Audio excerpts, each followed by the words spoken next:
Welcome to Storied Audio. Daniel hadn't driven up to his parents' old mountain cabin in years. The road rose higher and higher, the trees closing in like familiar old friends.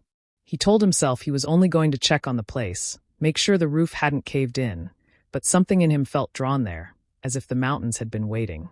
When he pulled into the gravel driveway, he stopped cold. The windows were open. Curtains fluttered in the breeze. Someone was inside. He stepped out of his truck slowly, listening to the quiet, and pushed open the front door. The cabin didn't smell abandoned at all. It smelled warm, lived in, faintly floral. And then he saw her.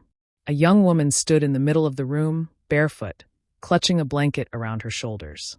Her eyes were wide with fear, but even in her panic she was striking. Silver hair, delicate features, and ears that tapered into elegant points. "I'm sorry," she whispered. "Please don't make me leave. I won't hurt you." Daniel raised his hands gently. "It's all right. I'm not here to hurt you. This place belonged to my parents. I just came to check on it." She hesitated, then said, "My family abandoned me. I had nowhere else to go. I thought this place was empty." He nodded, taking in her trembling voice and those unmistakably non-human ears. "You're safe here," he said softly. "Stay as long as you need." Over the weekend, they talked. She told him her name was Elyra. She loved the sound of rain on the cabin roof. She'd never tasted hot chocolate before. She asked endless questions about his world, and he found himself looking forward to every one of them.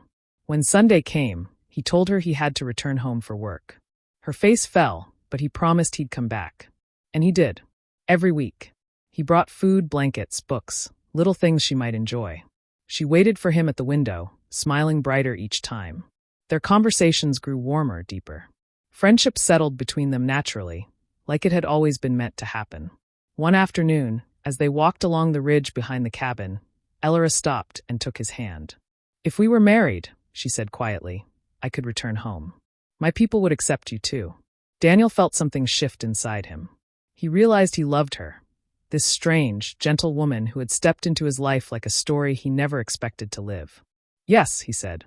"I want that." Elyra lifted a small, glowing device from her pocket. Symbols shimmered across its surface. She pressed her fingers to it, and the air in front of them rippled. A portal unfurled, mist swirling, colors bending like liquid light. "It's safe," she said, squeezing his hand. "And you'll love my world.